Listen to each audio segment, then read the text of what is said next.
Our work is to build a city where every member of our community can live, work, and thrive. So in our first budget, we included funding for an Office of Financial Empowerment to help make sure that our residents could not only figure out how to get more money in their pockets, but how to make that money work for them. The goals of the Office of Financial Empowerment are achieving financial health, community wealth, stable, accessible, fair, and equitable housing, and that families with children have a city that cares about their future.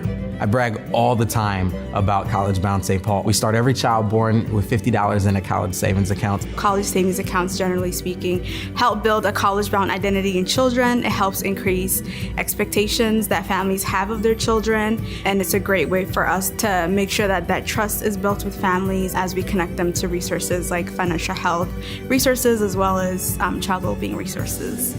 So the People's Prosperity Pilot is the guaranteed income pilot that the city launched in late 2020. So 150 families in College Bound were randomly selected to receive $500 a month for 18 months, and that money was unrestricted. They could spend it however they wanted. Some families bought winter clothes and winter shoes that their kids weren't going to have otherwise. And other families talked about doing things like paying medical bills. I think it really did help families, again, make ends meet, but also just be able to feel like they had space to do what they needed to do. So with the success of the People's Prosperity Pilot, we know we wanted to do more of this. So we have designed a second pilot called College Bound Boost. With College Bound Boost, we are able to help families meet their needs of today by providing a guaranteed income of $500 for 24 months. In addition, with the $1,000 progressive deposit, students will have more dollars to use for post-secondary education.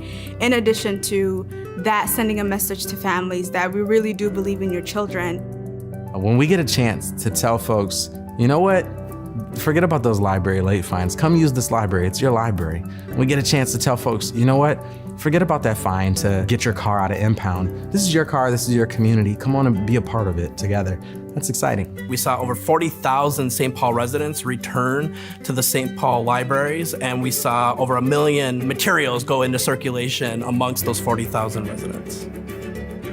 Returning Home St. Paul is a community first initiative that was a collaboration to help Black men 18 to 30 secure housing when they're coming back to community out of incarceration. So the impacts that we've seen have been really promising. About half of the people who were in the program have finished the program and renewed their leases after 12 months, and about 85% did not return to incarceration.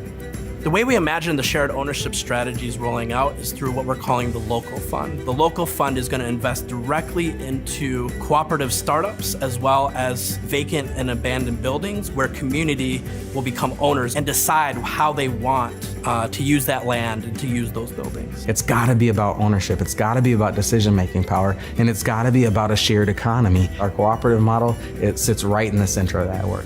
From guaranteed income to children's savings accounts to combining guaranteed income and baby bonds to our work on fines and fee justice, our work is being noticed because it's impacting St. Paul residents' lives. We spend a lot of time right now in America talking about how we save democracy. Our theory here in St. Paul is we save democracy by showing people how much they stand to gain by City Hall functioning in a way that benefits their children.